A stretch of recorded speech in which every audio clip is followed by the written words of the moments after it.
Labdien, dārgie draugi! Mani sauc Andis Kudors, un šis ir projekts Dāvida armija. Šodien runāsim par Dieva prātu un cilvēka prātu. Pirms es to daru, vēlos pareklamēt vienu, manuprāt, vērtīgu pasākumu. Tas ir Jēzus maršs, kas notiks Rīgas centrā 14. septembrī, dienas vidū. Sīkāku informāciju varat atrast mājaslapā jēzus.lv. Tas ir starpkonfesionāls pasākums, kurā mēs apliecināsim savu ticību Rīgā. Aicinu visus piedalīties, plānoju pats piedalīties, mūsu draudz piedalās. Un es domāju, tas ir labi parādīt, ka ir ne tikai praidi un tam līdzīgi grēka manifestācijas notikumi Rīgā, bet ka te ir arī kristieši Latvijā. Mums ir ko teikt, un mēs ejam uzvaras gājienā, jo Jēzus Kristus ir uzvarētājs. Un ir rakstvieta, ko organizatori ir sarūpējuši, ir 2. korintiešiem 2.14. Paldies Dievam, kas mūs visur vada Kristus uzvaras gājienā un caur mums izplata viņa atziņas labo smaržu visās malās. Starp citu, šī ir rakstvieta, kuru Dievs lietoja, caur ko viņš man uzrunāja, kad atpestīja no azartspēļu atkarības. Tieši ar šo rakstvietu. Tas bija pēc Derika Princa sludināšanas, kad es biju noklausījies, un tad par Kristus uzvaras manifestācijām 3. Un tagad neiešu detaļās, bet tā 3. manifestācija bija šis uzvaras gājiens. Un tā 2. manifestācija bija, ka Kristus uz krusta uzvar sātanu mūsu dzīvēs. Un caur to es ieguvu atklāsmu un atziņu un atpestīšanu no azartspēļu atkarības. Un tāpēc es sevišķi priecājos, ka šim pasākumam ir tieši šis paņemts kā moto, šī rakstvieta, ja, ka viņš visur vada mūsu Kristus uzvaras gājienā. Tā kā iesim uzvaras gājienā, piedalāmies. Jā, parādīsim. Varbūt kāds, kurš nav zinājis, ka ir kristieši vai ir mēģinājis pievērt acis uz to, ka Jēzus Kristus ir. Šoreiz varbūt ieraudzīs to un sadzirdēs. Jā. Tā kā aicinu piedalīties. Un tagad pie tās tēmas, ko esmu iecerējis. Lūksim Dievu. Dievs Tavs debesīs. Dievs atklāja mums lūdzu savu prātu. Dievs dod mums savu prātu. Caur Kristu, caur svēto garu. Dievs vada mūs tā, ka mēs dzirdam Tevi, saprotam, bet mēs varam saprast Tēvs tikai tad, kad Tu atklāji mums. Jo Tu esi neaptverams. Kurš ir devis Tavam garam apjomu? Neviens. Mēs lūdzam Dievs, ka Tu dod jaunas atklāsmes, jaunas atziņas, dod saprast rakstus, kā tie ir iecerēti. Dievs vada mūs pa taisno runā garā. Lieto šo raidījumu, Dievs, lai tam ir Tavs auglis. To lūdzam Kristus vārdā. Āmen. Jā, sāksim ar rakstvietu 2. korintiešiem 3.4. Tāda paļāvība mums ir caur Kristu uz Dievu. Ne, ka mēs paši no sevis būtu spējīgi ko labu domāt, bet ja esam spējīgi, tad tas ir no Dieva, kas mūs darīs spējīgus kalpot jaunajai derībai, ne burtam, bet garam. Jo burts nokauj, bet gars dara dzīvu. Ne, ka mēs paši no sevis būtu spējīgi ko labu domāt.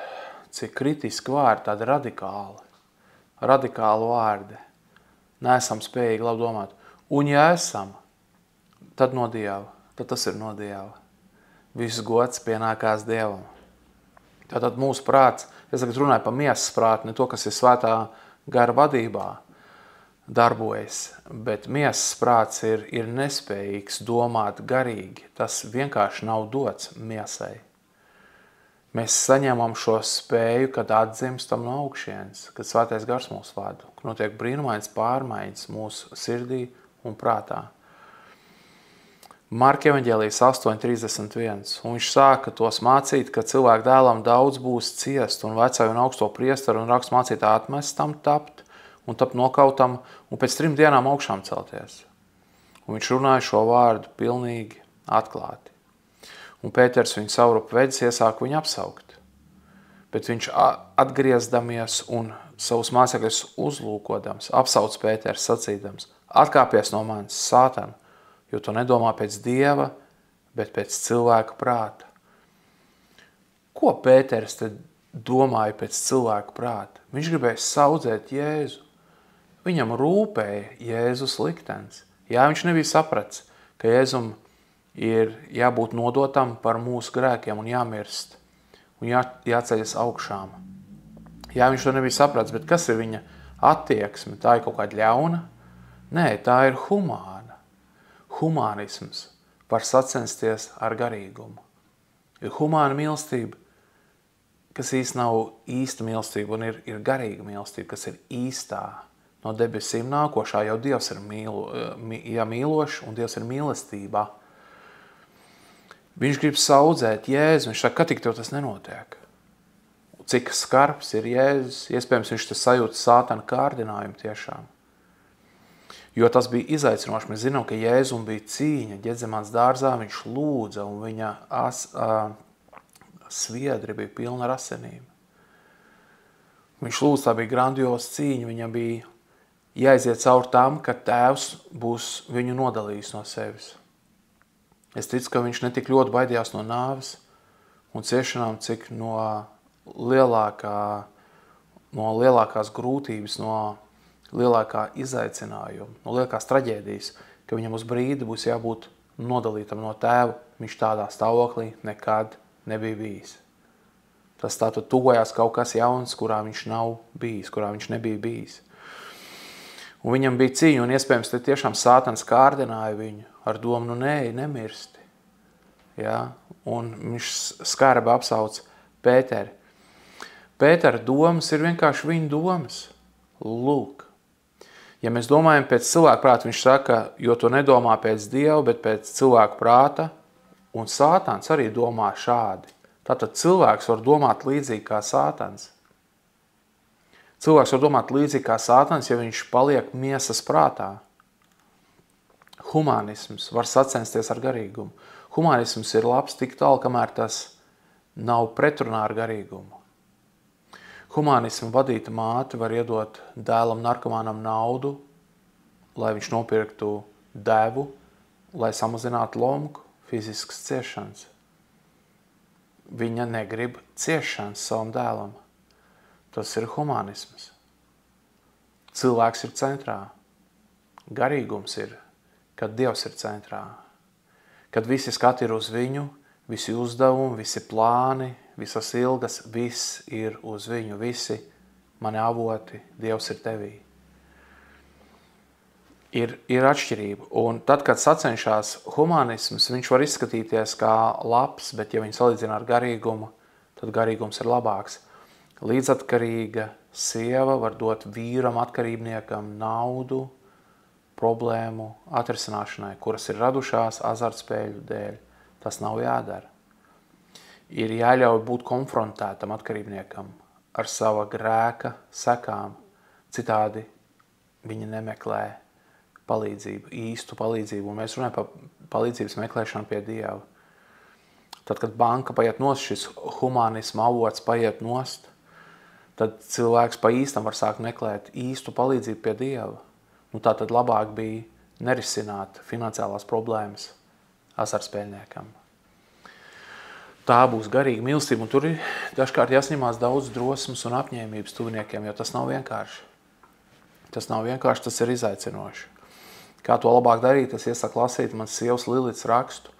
Manā grāmatā ir laiks, tur pēdējā nodaļa ir viņas nodaļa, kur viņa uzrakstīja par to, kā viņa gāja caur uguni un ūdeni, kamēr es biju azartspēļu atkarībā. Tas var noderēt daudziem cilvēkiem, kuri pašlaik ir blakus atkarībniekiem. Kā mīlēt garīgi un nevis humāni. Humanisms ir laba lieta, bet tikai tik tālu, kamēr tas nenostājas pretrunā ar garīgumu. Pēters humanismu vadīts. Viņš taču labu grib. Viņš grib labu. Nu, lūk, tātad te mums ir jāuzmanās, mums jāsaprot, ka garīga mīlestība ir pāri par šo. Mēs varam nezināt, kas tagad šī brīdī ir garīgi labākais. Skatoties uz humanismu pilnām acīm, var aicināt Jēzus, tad nebija, bet Jēzum bija jāmirst. Tas nozīmē, ka kaut kādas ciešanas var būt garīguma sastāvdaļa. Marka evaņģēlijas 8:34. Un pieaicinājis ļaus līdz ar saviem mācekļiem, viņš uz tiem sacīja, kas man grib nākt pakaļ, tas lai aizliedz pats sevi, lai ņem savu krustu un lai staigā man pakaļ. Jo kas savu dzīvību grib glābt, tas to zaudēs. Un kas savu dzīvību zaudē manis un evaņģēlī dēļ, tas to izglābs. Jo ko tas cilvēkam palīdz, ka viņš iemanto visu pasauli un zaudē savu dvēseli? Jebko cilvēks var dot par savas dvēseles atpirkšanu. Kurš grib izglābt savu dzīvību, tas to zaudēs. Jēzus zaudē īstermiņā. Viņam ir reāls ciešanas, viņš tiek nodalīts no tēva, viņš cieš fiziski arī. Viņu spīdzina. Viņš mirst uz krusta, tā ir spīdzinoša nāve. Pirms tam viņš tiek sists, viņš tiek spīdzināts ar emocionāli, viņš tiek pazemots ar to, kas viņam ir jādzird un kā pret viņu izturās. Šis viss taču neizskatās pēc labuma, bet ir garīgais labums. Un komplektā ar to, ka Jēzus pašlaik ir nosēdies tēvam, Dievam tēvam pa labo roku, viņam ir piešķirta visvara debesīs un virs zemes, kā viņš to teica pēc augšām celšanās. Viss ir caur viņu uz viņu, dēļ viņa un priekš viņa, un caur viņu pasauli tika radīta. Viņš ir alfa un omega. Viņam bija būtiski paklausīt Dieva prātam. Ir cilvēka prāts, un Sātans tur darbojas caur miesas prātu un aicina prom no šī. Būt garīgam nozīmē, ka var būt komplektā jāsaņem kaut kādas ciešanas.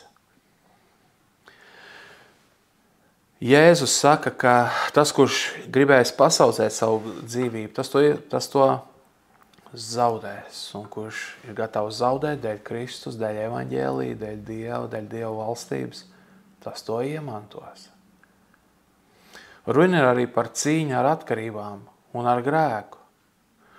Tu gribi kurā prātā uzvarēt? Tajā savējā? Bija teikts, mēs neko labu nespējam domāt, bet ja spējam, tad no debesīm. Tātad, ja runa par miesas prātu, tu gribi tur. Es redzu, ka ir cilvēki, kas cīnās ar atkarībām. Viņi grib reizē palikt pasaulē. Viņi nav gatavi dzert to biķeru, ko Dievs viņiem ir piešķīris. Varbūt tur ir arī ciešanas, kā Jēzum bija. Mēs ejam Jēzus ceļu. Mums nav jāgrib ciešanas, mēs viņas nemeklējam. Mēs neesam mazahisti. Bet ja Dievs dod komplektā ar grandiosu svētību, ar nonākšanu debesīs kaut kādas ciešanas, mēs viņas pieņemam ar pazemīgu sirdi. Kas dzīvību grib glābt, tas to zaudēs. Tad sanāk otrādi. Man jābūt gatavam šeit zaudēt. Kaut ko, visu kaut ko uz zemes pasaulīgu zaudēt, pirmkārt jau grēku, lai es iegūtu garīgo dzīvību. Un līdzīgi būs arī cīņā ar grēku. Tu gribi uzvarēt atkarību, bet palikt pasaulē, pat ne ar vienu kāju, bet ar abām. Un tad tā cīņa ar atkarību ir kaut kas tikai blakus, kaut kas, kas tev traucē baudīt pasaulīgu dzīvi. Tas nav ceļš, tas nav Jēzus ceļš. Mēs arī Dāvida armijā šādi nemeklējam un šādi nedaram. Jēzus ceļš ir tas ceļš, par kur viņš runā, ja grauds nekrīt zemē un nemirst, viņš paliek viens. Ja viņš nokrīt un mirst, viņš nes daudz augļus. Šī ir Jēzus mācība. Ja tu gribi palikt pasaulē ar vienu vai ar abām kājām, un tad cīnīties ar atkarību, tas nav Dāvida armijas ceļš. Dāvida armija dara tā, kā ir Bībelē rakstīts. Tā mēs katrā ziņā cenšamies no sirds. Mēs mācamies. Un tur ir tas, ko Jēzus runā, kas savu dzīvību zaudē mans un evaņģēlī dēļ, tas to izglābs. Tu kurā laukumā gribi darboties un cīnīties tagad ar to savu atkarību, ja tu esi atkarībā? Tā savas dzīves laukumā, ko tu nemaz neesi atdevis Dievam? Vai arī tu esi gatavs nonākt tajā laukumā, kur Dievs valda, kur ir viņa aploks, kur viņa avis ir, viņa vadībā, viņa aizsardzībā? Tur, tad esi svētīts, tur ir brīvība. Tāpēc, ka Jēzus padzen ļauno, ja tu esi viņa aplokā, viņa vadībā, tur nav atkarībai vietas, nav. Izvēlies, kur tu būsi. Tu gribi pēc savu prātu, tur, kur tas humanisms ir, ja? Un tur ir sevi žēl, un tagad, kur es tur zaudēšu kaut ko, ja? Pasaulīgu. Vai tu esi gatavs kā Jēzus? Viņš ir gatavs nomirt, un viņš iegūst visu pēc tam. Viņš iegūst visu. Ābrahāms paklaus Dievam, ir gatavs Īzāku atdot. Ir gatavs, ka viņam nebūs. Kā nebūs, tā taču bija Dieva svētība. Ak, Dievs, ko tu atprasi? Un Ābrahams ir gatavs, viņš zina, Dievs iedeva, ja vajadzēs, Dievs paņems, un ja vajadzēs, Īzāks augšām celsies. Un viņš saņem pēc savas ticības, un viņš paklausa, un jērs tiek upurēts, kas ir simbols tam, ka Īzāka dēlam nebija jāmirst, tāpēc, ka jērs mirst, tātad svētība paliek, bet ir gatavība atdot. Ir gatavība, viņš dara jau, viņš mirst. Tad, kad tu ej pie Dieva, tu ej visu atdot, brāl, māsa. Ja tu gribi paturēt, tad tur komplektā ar to paturēšanu, kad tu patur šo pasauli, tur tad arī atkarība var palikt tajā komplektā. Šādi nē. Es atkarības laikā zināju, ticēju, ka man ir jādod viss. Es ticēju, tur būs brīvība. Man notika pēc manas ticības Dieva žēlastībā. Dieva žēlastībā arī man iedeva to ticību. Ne jau es viņu pats radīju. Viss ir no augšienes. Lasījām taču sākumā, neko labi nespējam domāt. Ja spējam, tad no Dieva. Lai slavēts Kristus. Un es zināju, man jādod, nevarēs savādāk. Netiek pār pa Jardānu. Es redzu, ir cilvēki, ko es aiz rociņas vedu pie Jardānu, saka, ejam pār, te brīvība. Nāc līdzi. Un neiet. Un paliek, un ir kas iet. Kas iet, kas visu pamet, viss tie iziet. Un tur ir zaļains ganības, un tur ir mierīgi ūdeņi. Tā ir absolūtā zeme, piens un medus tek. Izvēlies, kur tu būsi. Tu būsi tur, kur tavs prāts, tavs ierobežotais saprāts tev vada, un tu spried, kas tev ir labi un slikti. Vai arī tu meklēsi Dieva prātu, kurš ir mūžīgs, ideāls, universāls, viņš visu aptver. Viņam ir viss vara, viņš zina, kas tev ir labākais. Vienkārši, tā ir tava izvēle. Ja tu izvēlies par labu Kristumu, viss tur nāk līdzi. Tas komplekts ir svētības komplekts, tur nāk līdz brīvība no atkarības. Nāc pāri Jardānai, nepaliec. Lūks evaņģēlijs 22:41. Un viņš aizgāja no tiem apmēram akmens metienu attālumā un ceļos nometies lūdzu Dievu un sacīja, Tēvs, ja tu gribi, ņem šo biķeri no manis. Tomēr ne mans, bet tavs prāts, lai notiek. Bet eņģelis no debesīm viņam parādījās un viņu stiprināja. Bet nāves baiļu pārņemts, viņš Dievu pielūdz jau karsti, bet viņa sviedri kā asins lāsas spilēja uz zemi.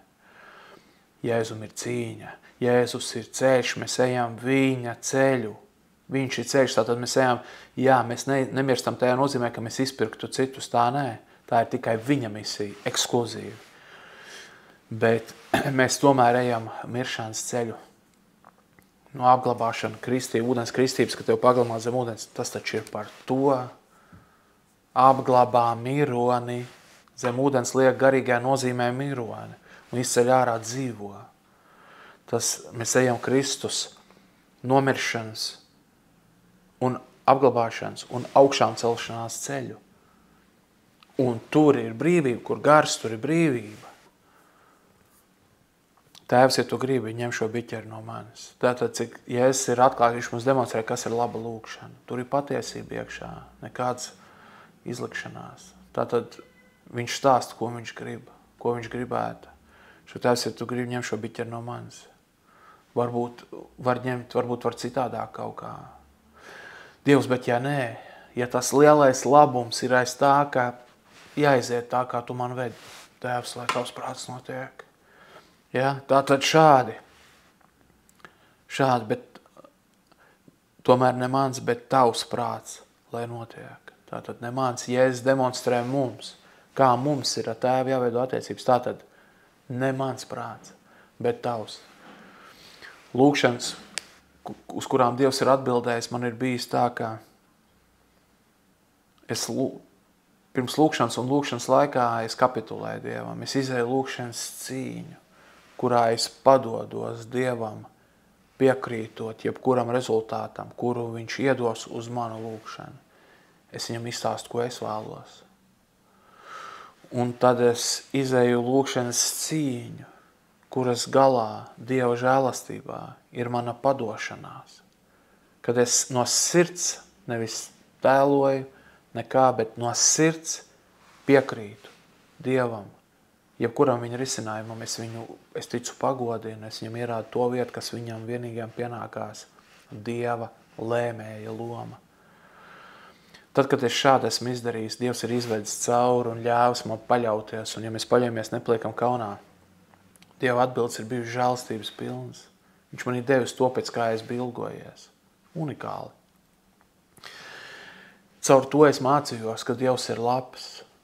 Ar iekšēju pārliecību, tātad man nevis kāds izstāstīja, pierunāja, nevis teorija izstāstīja, nevis es vienkārši izlasīju, bet es piedzīvoju. Un šis piedzīvojums, Dieva žēlastības piedzīvojums, ka viņš atbild uz to lūkšanu, kurā es esmu paļāvies un pakļāvies, jebkuram viņa risinājumam, vairo manu pārliecību par to, ka viņš ir labs, viņš man vēl labu, viņš ir došana, viņš ir glābšana. Jēzus vārds nozīmē Jahve, glābj. Tāds tika atsūtīts uz zemi. Tāda misija ir, bet tad ir jāpakļaujās. Viņam Dievu gods jāparāda. Viņam jārāda viņam piedarošā vieta mūsu dzīvē un visu cilvēku dzīvēs. Tā ir Dievu pozīcija. Viņš ir valdnieks. Jēzus ir mūsu glābējs un kungs. 1. Jāņa 5.19. Mēs zinām, ka esam no Dieva un visu pasauli grib mūs ļaunumā, bet mēs zinām, ka Dieva dēls ir nācis un mums tādu prātu ir devis, ka atzīstam vienīgi patieso, un mēs jau esam patiesajā, viņa dēlā Jēzu Kristu. Šis ir patiesais Dievs un mūžīgā dzīvība. Te ir teikts, ka Dieva dēls ir nācis, un mums tādu prātu ir devis, ka atzīstam. Kur radās tas prāts, kas pareizi domā par Dievu? Viņš nav mūsu saražots. Kamēr mēs mēģinām kaut ko saražot, tikmēr ir mokas. Tad, kad mēs ļaujam, kā Pāvils saka, savu dēlu mani atklāt, tātad Kristu mūsos atklāt. Un tad viņš izdara caur mums, mūsos un caur mums. Tad ir īstais piedzīvums, un tad ir ticības darbi. Ja? Tad piepildās tā žēlstība, grib nevis upuri. Nav upuru stiepšana tad. Tad ir žēlstības saņemšana un žēlstības atdošana. Viņš mums ir devis tādu prātu, tātad mēs ejam pie viņa. Šis sakārto lietas, un tātad man jālūdz, jālasa, jābūt kopā kristiešiem. Jābūt kristīgā sadraudzībā, jāklausās sludināšanas. Jāsludina, ja tev to Dievs ir uzticējis. Jāsludina, kaut kur jāpliecina Kristus, tas ir katram uzticēts. Ja ne sludināšana no skatuves, tad apliecināšana tas katram. 1. Jāņa 2.15. Nemīliet pasauli nec to, kas ir pasaulē. Ja kāds mīl pasauli, tad viņā nav tēva mīlestības. Jo viss, kas ir pasaulē, miesas kārība, acu kārība un dzīves lepnība, tas nav no tēva, bet ir no pasaules. Pasaule iznīkst un viņas kārība, bet kas dara Dieva prātu, paliek mūžīgi. Mēs runājam par mūžību te. Mums vajag brīnumainu palīdzību. Viss, kas saistīts ar mūžību, ir viens vienīgs brīnums. Mēs nerunājam te par miesas prātu. Mēs taču miesas prātā neizdomājām par Dievu valstību, par Jēzu. Mēs neizdomājām evaņģēliju. Mums tas tika atklāts. Mums tika uzdāvināta ticība. Mums izved caur atgriešanos no grēkiem, caur kristībām. Svētais gars mūsos piemājoja. Tas ir Dieva darbs, glābšana ir Dieva darbs, nevis mūsējais. 2. Korintiešiem 10.3. Mēs dzīvojam gan pasaulē, bet necīnāmies pasaulīgi, jo mūsu cīņas ieroči nav miesīgi, bet spēcīgi Dievu priekšā cietokšņu noārdīšanai. Mēs apgāžam prātojumus un visas augstprātīgās domas, kas pacēs pret Dieva atziņu un uzvaram visus prātus, lai tie ir Kristum paklausīgi. Mēs pakļaujamies Kristum, Dievs pārliecina mūsu garā, mūsu prātu pārveido, mūsu sirdi pārveido. Jā, mēs ar kaut ko darām ar prātu, ir rakstīts apjozēt prātu gurnus.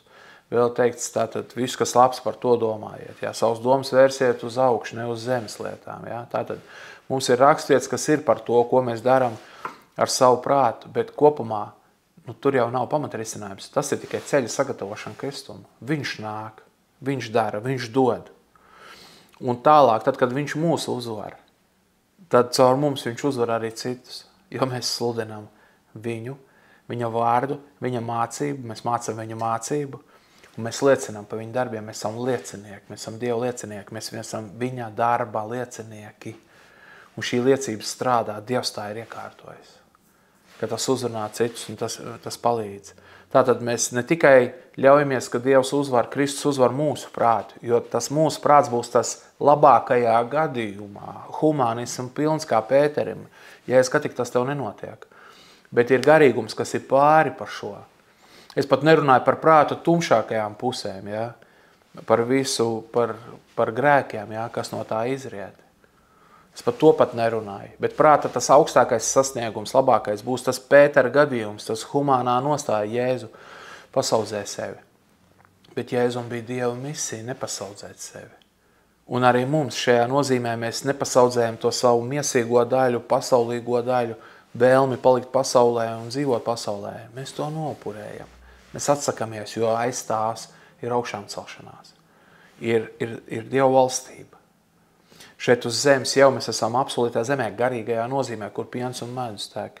Tātad mēs esam garīgi, laimīgi, piepildīti, pat ja ir ciešanas dažādas.